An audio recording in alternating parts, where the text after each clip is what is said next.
So guys welcome back to micro classes. हमारी BEd की regular classes चल रही हैं। आज का हमारा सब्जेक्ट है पेडागोजी ऑफ सोशल साइंस। इस सब्जेक्ट की ये 28वीं क्लास है।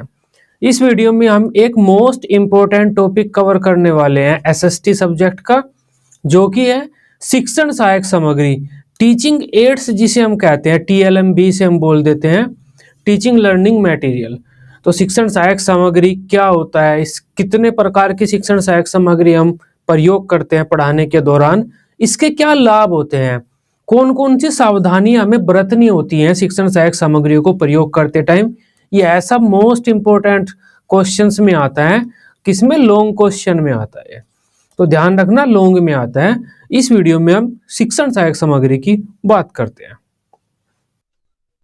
शिक्षण सहायक सामग्री, इसे हम टीचिंग एड्स बोलते हैं, टीचिंग लर्निंग मटेरियल भी इंग्लिश में कह देते हैं, शॉर्ट फॉर्म में से हम टीएलएम कह देते हैं। कहीं पर टीएलएम भी देखने के लिए मिल सकता है आपको। देखो, टीचर क्या करता है, आपको क्लास में आता है, पढ़ाता है। जब वह पढ़ाता है तो आपको विभिन्न विषयों का ज्ञान प्रदान करता है। अपने पढ़ाने के दौरान एक टीचर बहुत सी चीजों का सहारा लेता है जिससे आप अच्छे से अपने टॉपिक को समझ सकें। हो सकता है वह टीवी का प्रयोग कर सकता है, रेडियो का प्रयोग कर सकता है, कंप्यूटर का प्रयोग कर सकता है क्लासरूम में। इसके अलावा कोई और इंस्ट्रूमेंट ला सकता है, ग्लोब ला सकता है एक टीचर अपनी क्लास में आपको दर्शाने के लिए, मैप ला सकता है, चार्ट ला सकता है, पत्ती ला सकता है, फूल तोड़कर ला सकता है।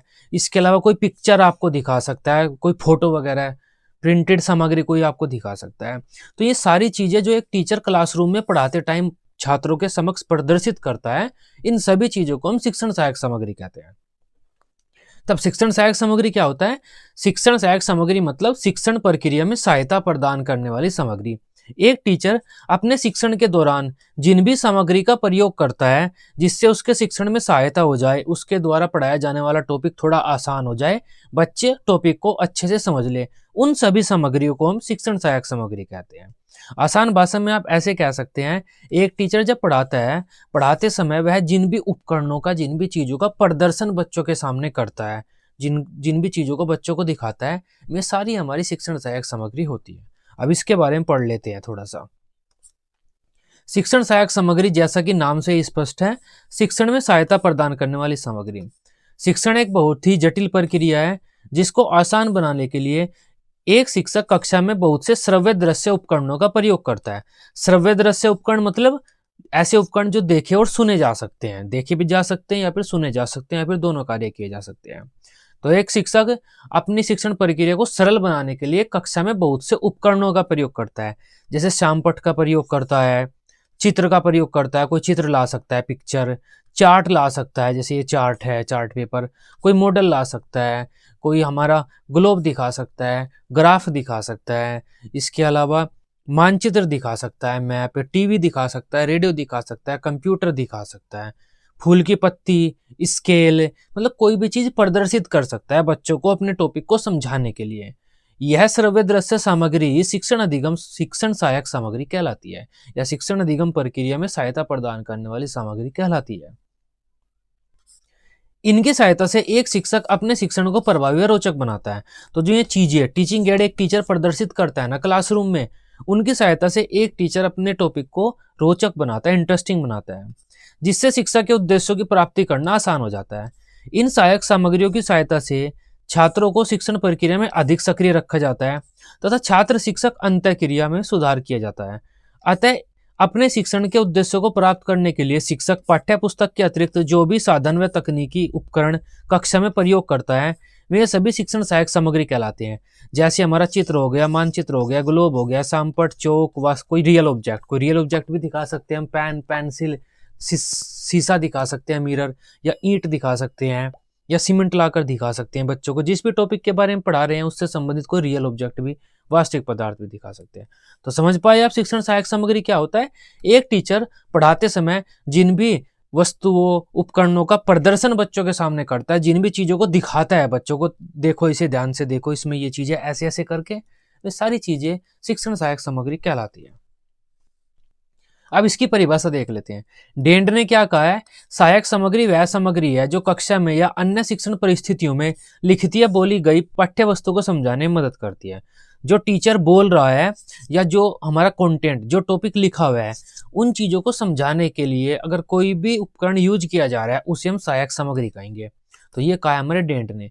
शिक्षा शब्दकोश ने क्या कहा है, श्रव्य दृश्य साधन कोई भी उपकरण है जिसके माध्यम से सीखने की प्रक्रिया को प्रोत्साहित किया जा सकता है अथवा सुनने या देखने की इंद्रियों के माध्यम से आगे बढ़ाया जा सकता है। मतलब अगर कोई ऐसा उपकरण या ऐसा कोई साधन जिसकी सहायता से हम सीखने की प्रक्रिया को बढ़ावा दे रहे हैं, तो वह हमारा श्रव्य दृश्य सहायक सामग्री है। तो ये आज का आप आसान सा टॉपिक है, इसका मतलब तो आप समझ ही पाए होंगे। अब इसके वर्गीकरण की बात करते हैं। जो सहायक सामग्री है वह कितने प्रकार की होती है। अगर इंद्रियों के आधार पर, जो हमारे सेंसेस होते हैं, 5 सेंसेस होते हैं ना, तो इंद्रियों के आधार पर अगर सहायक सामग्री का वर्गीकरण हम करें तो सहायक सामग्री को 3 भागों में बांटा जा सकता है, श्रव्य, दृश्य, दृश्य श्रव्य। और प्रक्षेपण, प्रोजेक्शन के आधार पर अगर हम सहायक सामग्री का वर्गीकरण करें तब सहायक सामग्री को हम 2 भागों में बांट सकते हैं, प्रोजेक्टेड और नॉन प्रोजेक्टेड, मतलब प्रक्षेपी व नॉन प्रक्षेपी। अब ये सभी क्या होती है सहायक सामग्री, उनके बारे में हल्का सा पढ़ लेते हैं। श्रव्य सहायक सामग्री, ऑडियो एड्स। तो कुछ ऐसी सहायक सामग्री होती हैं जो एक टीचर क्लासरूम में प्रदर्शित करता है, जिनका प्रयोग करता है, जिनको बच्चे सुनते हैं और सुनकर ज्ञान ग्रहण करते हैं, उन सहायक सामग्री को श्रव्य सहायक सामग्री कहते हैं। जैसे हमारी रेडियो हो गई, टेप रिकॉर्डर हो गया हमारा, या ये ग्रामोफोन हो गया, लिंगवा फोन हो गया। इन चीजों को बच्चे सुनेंगे, सुनकर ज्ञान प्राप्त करेंगे, तो वो हमारी श्रव्य सहायक सामग्री हो जाती है। जैसे radio, tape recorder, gramophone, lingua phone आदि। एक होती है हमारी दृश्य सहायक सामग्री, ऐसी सहायक सामग्री जिसे बच्चे देखते हैं, देखकर ज्ञान प्राप्त करते हैं, उस सहायक सामग्री को हम दृश्य सहायक सामग्री, विजुअल एड्स बोलते हैं। जैसे हमारा ग्लोब हो गया, मैप हो गया, मानचित्र, ग्राफ हो गया, कोई पिक्चर, कोई फोटो हो गई। तो इसके अलावा कोई रियल ऑब्जेक्ट है, जैसे हम बच्चों को फर्स्ट एड बॉक्स के बारे में पढ़ा रहे हैं तो फर्स्ट एड बॉक्स भी हम बच्चों को दिखा सकते हैं। ताजमहल का कोई मॉडल ला सकते हैं तो वो बच्चे देखेंगे। इसके अलावा अगर आम के पेड़ के बारे में पढ़ा रहे हैं तो आम के पेड़ की टहनी ला सकते हैं तोड़कर, वो भी बच्चे देखेंगे। तो ऐसी कोई भी सहायक सामग्री जिसे बच्चे देखते हैं और देखकर ज्ञान प्राप्त करते हैं, उस सहायक सामग्री को हम दृश्य सहायक सामग्री बोलते हैं। जैसे ब्लैक बोर्ड, बुलेटिन बोर्ड, मानचित्र, ग्लोब, चित्र, मॉडल, पोस्टर, फिल्म स्ट्रिप आदि। तो फिल्म स्ट्रिप मतलब छोटे छोटे फोटोओं का समूह होता है एक ये। तो इन्हें बच्चे देखकर ज्ञान प्राप्त करते हैं। नेक्स्ट होता है हमारा श्रव्य दृश्य सहायक सामग्री, ऑडियो विजुअल एड्स। ऐसी सहायक सामग्री जिन्हें बच्चे देखते भी हैं और सुनते भी हैं, उन सहायक सामग्री को हम श्रव्य दृश्य सहायक सामग्री कहते हैं। जैसे हमारा टीवी हो गया, कंप्यूटर हो गया, कठपुतली वगैरह होता है और फिल्म चला देते हैं हम किसी चीज के माध्यम से। तो ये जो चीजें होती हैं इन्हें बच्चे देखते भी हैं, सुनते भी हैं, देखकर भी ज्ञान प्राप्त करते हैं, सुनकर भी ज्ञान प्राप्त करते हैं। इस वजह से इन सहायक सामग्री को हम श्रव्य दृश्य सहायक सामग्री बोलते हैं। जैसे दूरदर्शन, नाटक, टेलीविजन, चलचित्र, टीवी, कंप्यूटर, कठपुतली आदि। तो ये टेलीविजन मैंने यहाँ पर टीवी भी लिख दिया, तो दोनों चीजें एक ही है। समझ पाए आप। श्रव्य सहायक सामग्री में तो बच्चे सुनेंगे, सुनकर ज्ञान प्राप्त करेंगे। जैसे टीचर क्लासरूम में पढ़ा रहा है तो वो रेडियो को ऑन कर देगा, बच्चे रेडियो को सुनेंगे और सुनकर ज्ञान प्राप्त करेंगे। तो रेडियो क्या हुआ, शिक्षण सहायक सामग्री हुई। क्यों हुई, क्योंकि एक टीचर ने अपने शिक्षण के दौरान रेडियो का उपयोग कर अपने टॉपिक को थोड़ा आसान बनाया है, बच्चों को टॉपिक समझाया है। तो रेडियो शिक्षण सहायक सामग्री हुई। लेकिन बच्चों ने रेडियो को सिर्फ सुना, सुनकर ज्ञान प्राप्त किया, तो यह श्रव्य सहायक सामग्री हो गई। कोई ऐसी चीज जिसे बच्चे देखकर ज्ञान प्राप्त करते हैं वो दृश्य सहायक सामग्री हो जाती है। कोई ऐसी चीज जिसे बच्चे देखकर और सुनकर दोनों तरीके से ज्ञान प्राप्त करते हैं वो श्रव्य दृश्य सहायक सामग्री हो जाती है। अब बात कर लेते हैं प्रक्षेपी सहायक सामग्री। देखो, प्रक्षेपी सहायक सामग्री ऐसी सहायक सामग्री होती है जिसमें बैटरी, सेल या बिजली का प्रयोग होता है। कोई भी ऐसी सहायक सामग्री जिसमें बैटरी, सेल, बिजली, इस तरह इन चीजों का प्रयोग हो तब उसका यूज हम कर सकते हो क्लासरूम में, उसे हम प्रक्षेपी कहेंगे। जैसे टेलीविजन, दूरदर्शन, ओएचपी भी एक प्रोजेक्टर होता है, LED projector, computer, radio, tape recorder, ये जो चीजें होती हैं इनमें हम उसका यूज करते हैं बैटरी का, इलेक्ट्रिसिटी का। तो ये प्रक्षेपी सहायक सामग्री होंगी। और ऐसी सहायक सामग्री जिसमें हम रेडियो, उसका इलेक्ट्रिसिटी, बैटरी या सेल वगैरह का यूज नहीं करते, करंट का यूज नहीं करते, उन्हें हम अप्रक्षेपी सहायक सामग्री बोलते हैं। जैसे हमारा बोर्ड, चौक, डस्टर, मैप, चित्र, चार्ट, ग्लोब आदि। इन चीजों में हम बैटरी का या सेल का यूज नहीं करते, तो ये अप्रक्षेपी है, प्रक्षेपी है। तो आसान सा पॉइंट है ये भी। अब बात करते हैं सहायक सामग्री को यूज हम क्लासरूम में क्यों करते हैं, क्या लाभ होता है। सबसे पहला तो होता है इंटरेस्टिंग हो जाता है पार्ट इससे। अगर एक टीचर क्लासरूम में पढ़ा रहा है और पढ़ाते टाइम बच्चों को कुछ चीजें दिखा रहा है, कभी कोई नोट दिखा रहा है, कभी ताजमहल का फोटो दिखा रहा है, कभी चार्ट दिखा रहा है, तो जो टॉपिक होता है वो इंटरेस्टिंग हो जाता है। यह सीखने जो हमारे अधिगम प्रक्रिया को रोचक बनाता है, प्रभावी बनाता है, इफेक्टिवनेस बढ़ा देता है उसकी, हमारे टॉपिक की। हमारा जो टॉपिक जितना प्रभावी रहता है, अगर हम शिक्षण सहायक सामग्री को यूज करते हैं तो ज़्यादा प्रभावी हो जाता है, बच्चे ज़्यादा समझते हैं उसे। बच्चों की सीखने की गति में सुधार करता है, मतलब बच्चे जल्दी से सीख जाते हैं टॉपिक को। छात्रों को एक्टिव रखता है, मतलब बच्चे, एक टीचर क्या कर रहा है, लेक्चर ले रहा है और बच्चे यहाँ पर डल बैठे हुए चुपचाप शांति में, डलनेस के साथ। लेकिन अगर टीचर कभी ग्लोब दिखा रहा है, कभी मानचित्र दिखा रहा है, कभी कुछ दिखा रहा है, तो बच्चे एक्टिव हो जाते हैं, सीखने में क्रियाशील हो जाते हैं। ज्ञान को स्थायी बनाता है, लर्निंग परमानेंट हो जाती है, बच्चे जो चीज़ सीखते हैं भूलते नहीं है जल्दी उसे। जो कठिन टॉपिक हैं उन्हें एक टीचर आसानी से समझा सकता है टीएलएम्स की मदद से।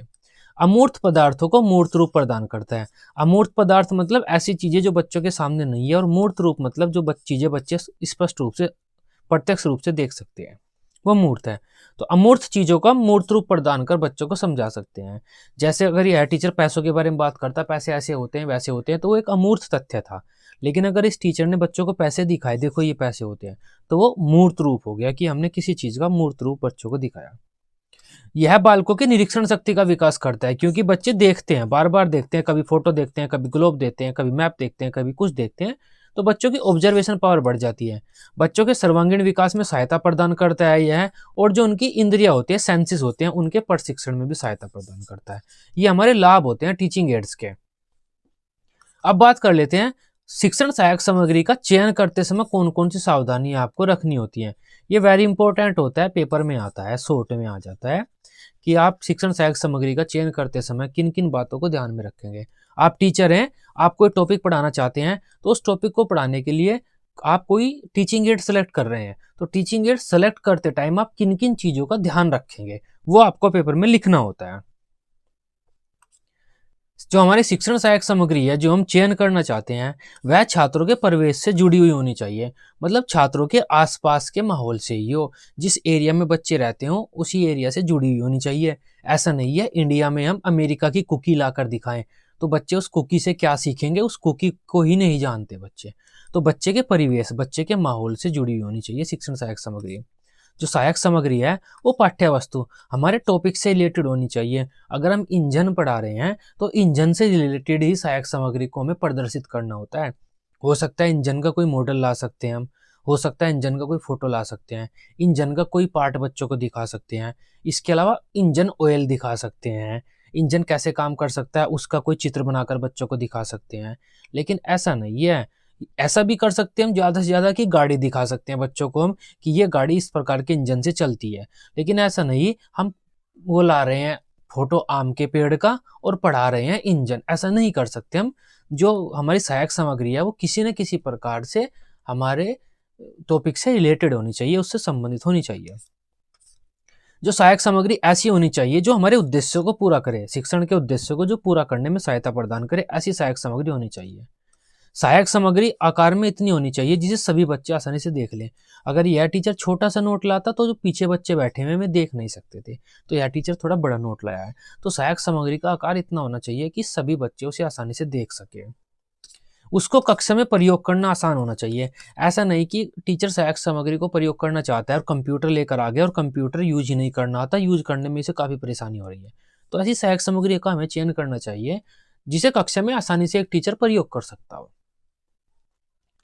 सहायक सामग्री इंटरेस्टिंग होनी चाहिए और सहायक सामग्री ज़्यादा महंगी नहीं होनी चाहिए। सहायक सामग्री ऐसी होनी चाहिए जो आसानी से उपलब्ध हो जाए, मतलब आसानी से किसी को भी मिल जाए। सहायक सामग्री ऐसी होनी चाहिए जो छात्रों की बहुत सारी इंद्रियों को सक्रिय रखे। ये हमारा एजरडेल का जो सिद्धांत आपने पढ़ा था टीचर टीचिंग एंड टेक्नोलॉजी के पेपर में, ये बात वहां से ली हुई है कि छात्रों की बहु इंद्रियों को हमें सक्रिय करना है।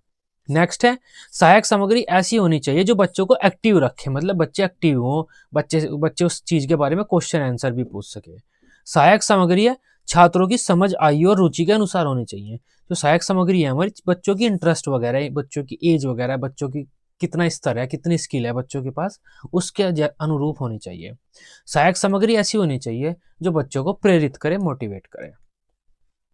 नेक्स्ट बात कर लेते हैं अब कि अगर आप सहायक सामग्री का क्लासरूम में यूज कर रहे हैं तो यूज करते टाइम आपको किन किन बातों का ध्यान रखना है। यह भी इंपॉर्टेंट पॉइंट है, शॉर्ट में आ जाता है कि सहायक सामग्री का प्रयोग करते समय आपको कौन कौन सी बातें ध्यान में रखनी है। यहाँ पर हमने पढ़ा था कि सहायक सामग्री को सेलेक्ट करते समय आपको कौन कौन सी बातें ध्यान रखनी है। तब हम अब देखते हैं कि अगर एक टीचर क्लासरूम में टीचिंग एड का प्रयोग कर रहा है तो किन किन चीजों को उसे ध्यान रखना है, कौन कौन सी गलतियां उसे नहीं करनी है। सबसे पहले तो यही हो जाती है कि सहायक सामग्री प्रयोग करते टाइम एक टीचर को ध्यान रखना चाहिए कि सहायक सामग्री जो वह यूज कर रहा है बच्चों की समझ रुचि के अनुरूप होनी चाहिए। गलत सहायक सामग्री का वह यूज न कर दे।